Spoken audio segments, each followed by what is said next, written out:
السلام علیکم ورحمۃ اللہ وبرکاتہ.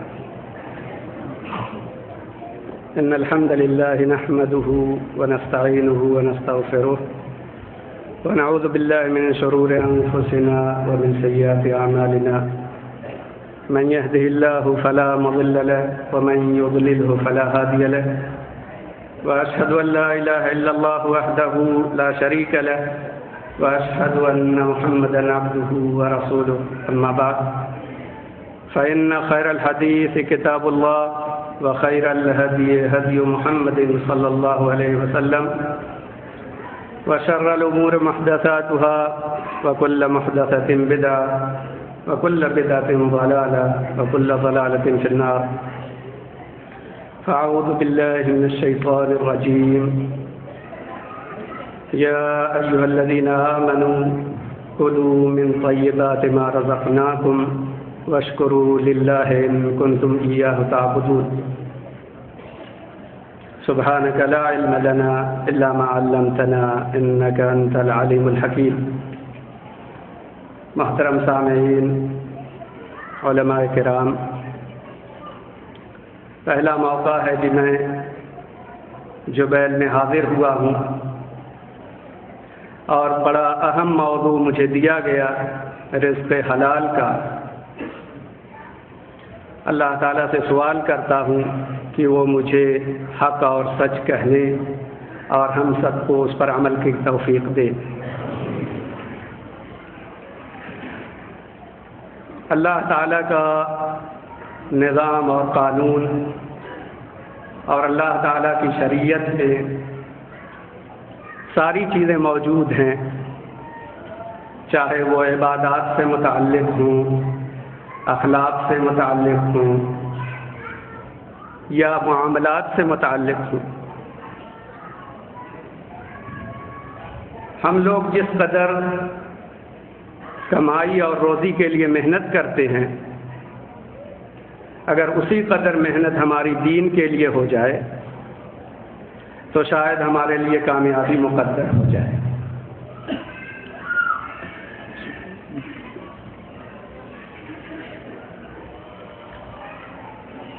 رزق تلاش کرنا اور روزی کے لیے محنت اور کوشش کرنا حقیقت میں دین اسلام کی تعلیم اور ترغیب ہے اور اس سے کسی کو انکار نہیں. مگر آپ نے شاید وہ حدیث سنی ہوگی کہ اللہ کے نبی صلی اللہ علیہ وسلم نے فرمایا کہ جب بچہ ماں کے پیٹ میں 4 مہینے کا ہو جاتا ہے تو اللہ تعالیٰ فرشتے کو بھیجتا ہے کہ جاؤ اس کے جسم میں روح پھونک دو اور اس کی 4 چیزیں لکھ دو. اس کا رزق لکھ دو کہ کتنی روزی وہ کمائے گا، اس کی عمر لکھ دو اور اسی طریقے سے اس کا کام لکھ دو اور یہ بھی لکھ دو کہ وہ نیک بخت ہے یا بدبخت ہے.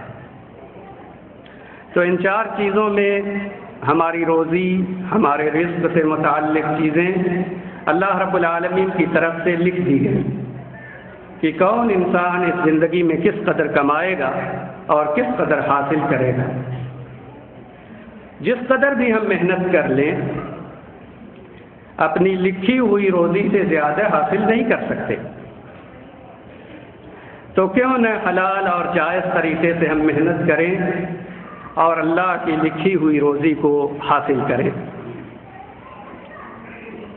اللہ کے نبی صلی اللہ علیہ وسلم نے حدیث میں بیان فرمایا، ما اکل احد طعاما قط خیرا من ان یاکل من عمل یدہ وان نبی اللہ داؤد علیہ السلام کان یاکل من عمل یدہ.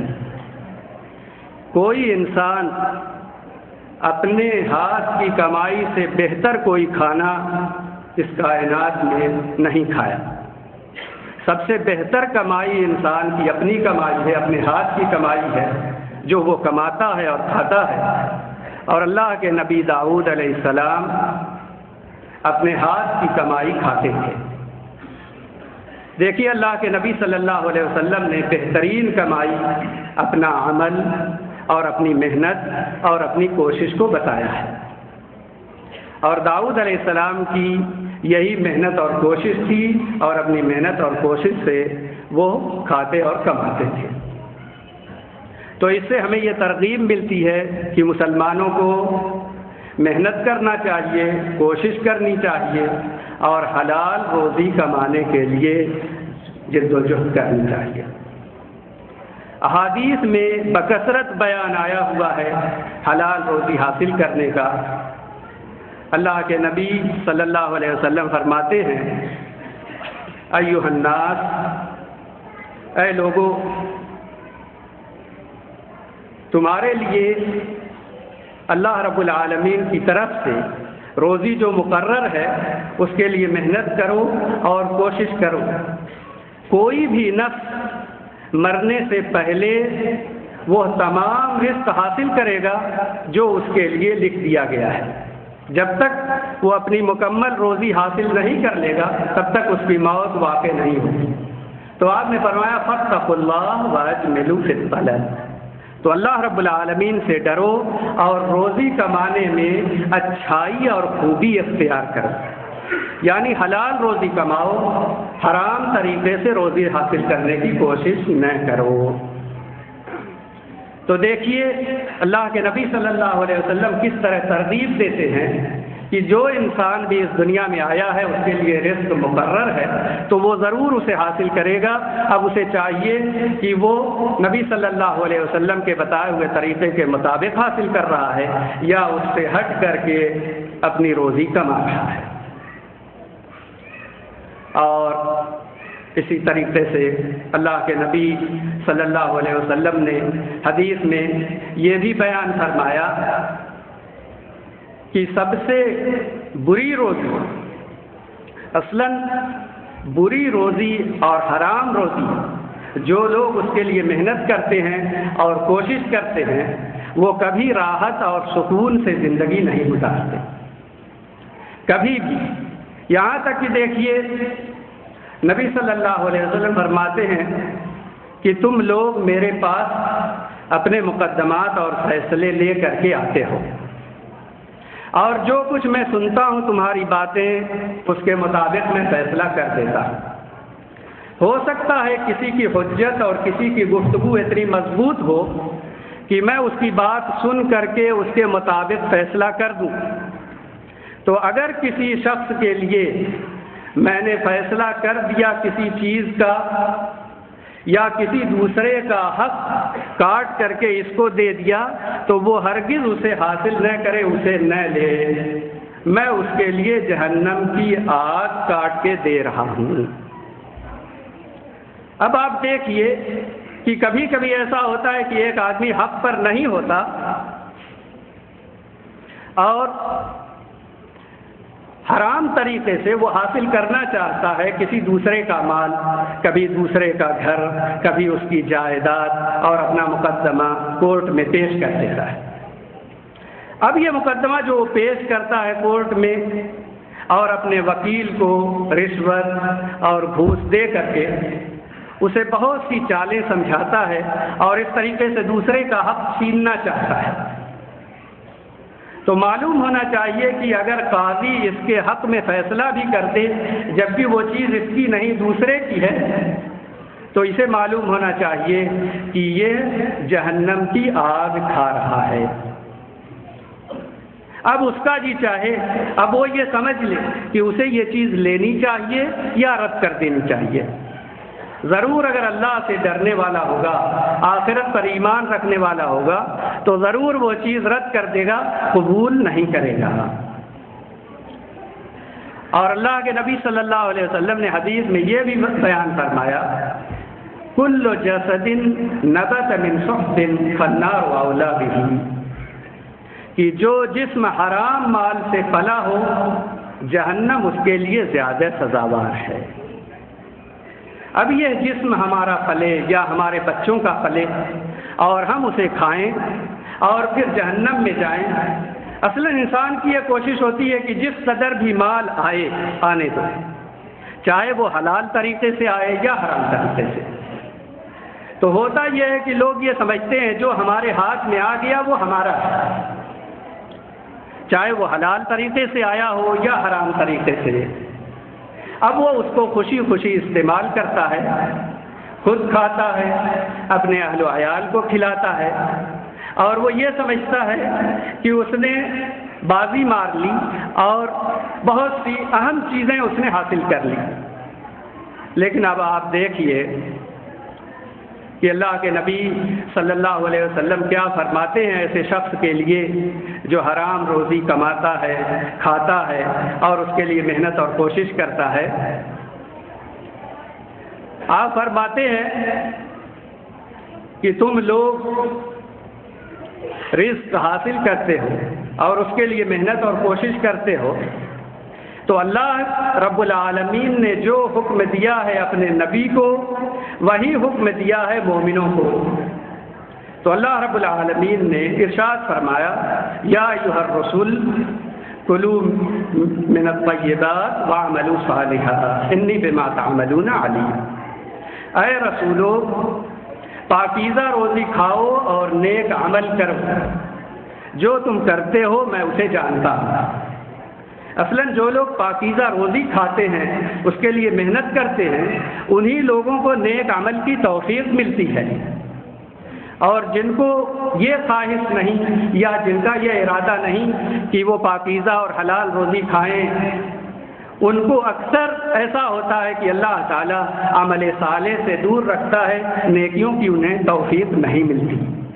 تو اللہ پاک نے رسولوں کو یہ حکم دیا کہ پاکیزہ روزی کھاؤ اور نیک عمل کرو، اور اللہ پاک نے مومنوں کو بھی حکم دیا یا ایھا الذین آمنوا کلوا من طیبات ما رزقناکم واشکروا للہ ان کنتم ایاہ تعبدون۔ اے وہ لوگوں جو ایمان لائے ہو، جو پاکیزہ روزی ہم نے تمہیں دی ہے اس میں سے کھاؤ اور اللہ رب العالمین کا شکر ادا کرو اگر تم حقیقت میں اسی کی عبادت کرنے والے ہو۔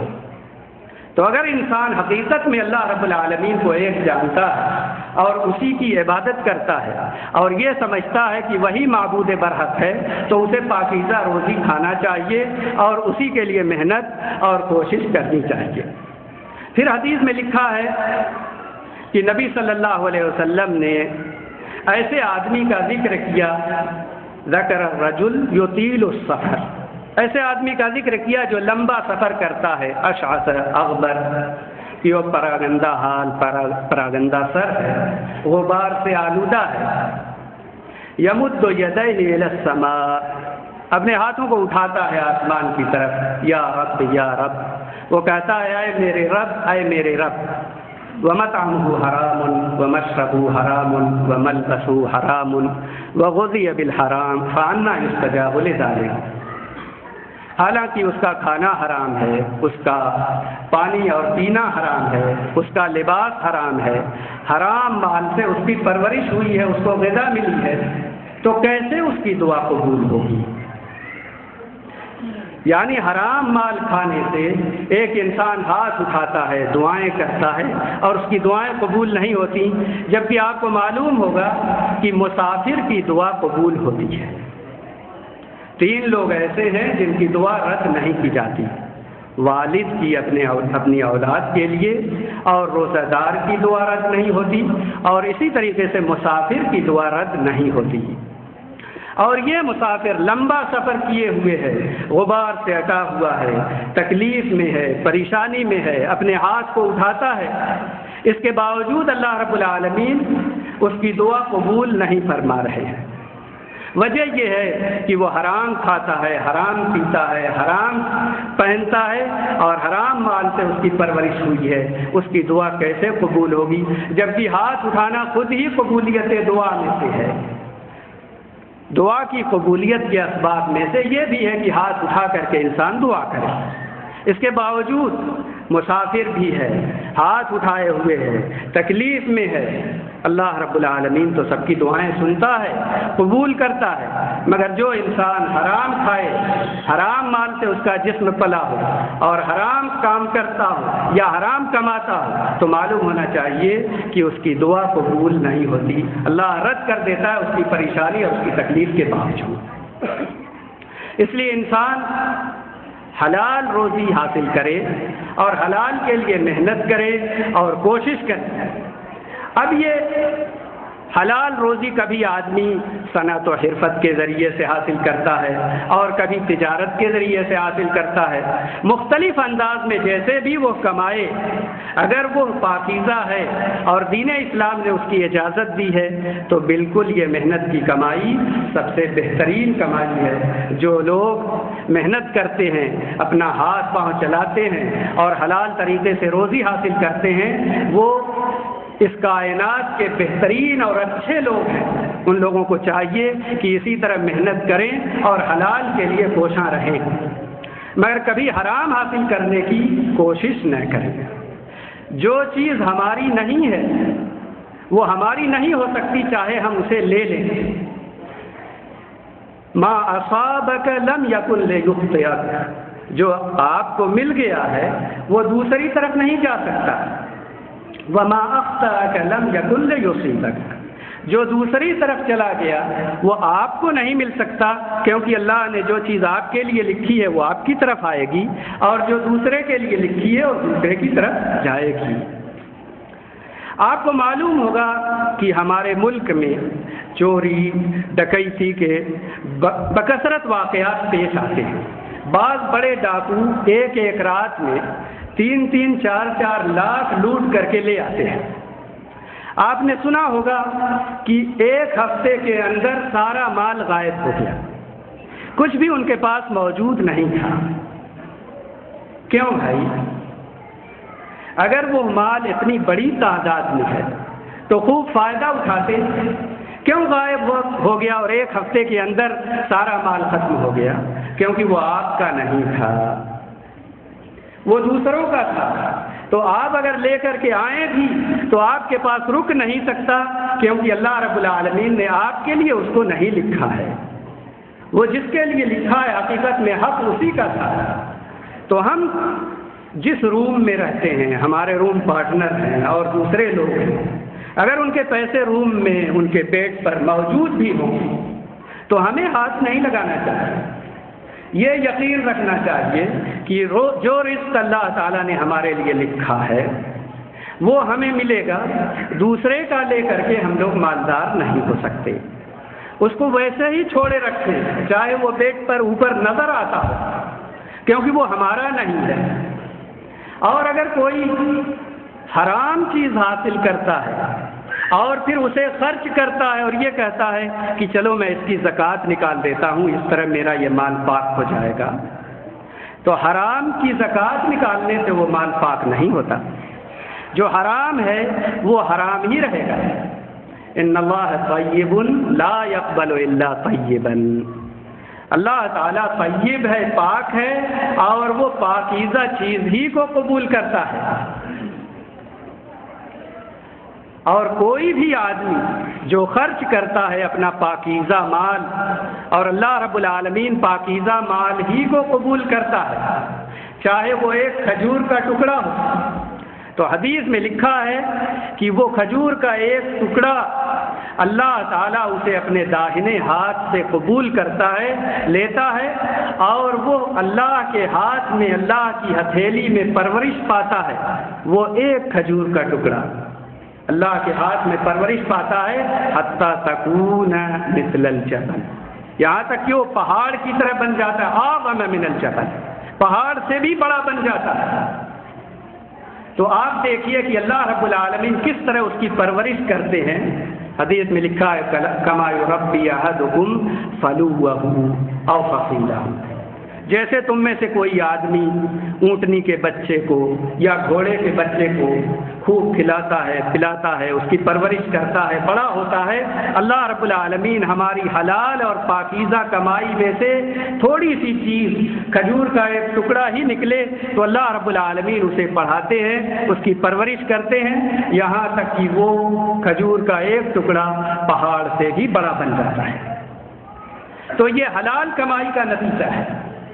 لیکن حرام کمائی آپ پوری خرچ کر دیں، کوئی فائدہ حاصل نہیں ہوگا۔ ہم نے تو سنا ہے کہ بہت سے ڈاکو اور بہت سے ظالم جو چوری اور ڈکیتی کر کے لے آتے ہیں، ان کے دل میں رحم کے جذبات موجود ہیں، تو وہ لوگ کبھی یہ سوچ کر کے یہ مالدار لوگ خرچ نہیں کرتے، غریبوں اور مسکینوں کو نہیں دیتے، چلو ان کا مال لوٹ کر لے آؤ اور غریبوں میں